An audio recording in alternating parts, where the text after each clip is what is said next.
నూకరాజు కుటుంబం ఆత్మహత్య కేసులో కొత్త విషయాలు వెలుగులోకి వస్తున్నాయి. సౌజన్యను నూకరాజు కుటుంబాన్ని వేధించిన సాదిక్ వేరే యువతితో ఈ నెల 14న వివాహానికి సిద్ధమయ్యాడు. ఈ విషయమై సాదిక్‌ను సౌజన్య నిలదీసింది. దీంతో ఇద్దరి మధ్య గొడవ జరిగింది. తన పెళ్లికి అడ్డుపడితే ప్రైవేటు వీడియోలు, భర్త మృతికి కారణాలను బయటపెడతానంటూ సౌజన్యను సాదిక్ బెదిరించాడు. అంతేకాదు సౌజన్యపై దాడికి ప్రయత్నించాడు. బెదిరింపులు ఎక్కువ కావడంతో చావే శరణ్యమని నూకరాజు కుటుంబం నిర్ణయించుకుంది. సామూహికంగా ఆత్మహత్య చేసుకుంది. ఆ తర్వాత ఓ లాయర్ సలహాతో సాదిక్ పరారైనట్లు ఇప్పటిదాకా జరిగిన విచారణలో తేలింది. సైకో సాదిక్ నూకరాజు కుటుంబాన్ని వేధించి, హింసించిన తీరు ఒక్కొక్కటిగా విస్మయానికి గురయ్యేలా చేస్తున్నాయి. పోలీసు విచారణలో అనేక కీలక వివరాలు సాదిక్ నుంచి రాబట్టారు.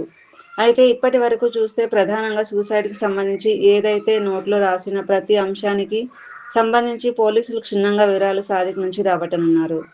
అందులో భాగంగా ఏదైతే సౌజన్య భర్తను విషం ఇచ్చి చంపారని ఏదైతే సూసైడ్ నోట్‌లో ప్రస్తావించారో అది 100కి 100 పాళ్లుగా నిజమని తెలిసింది.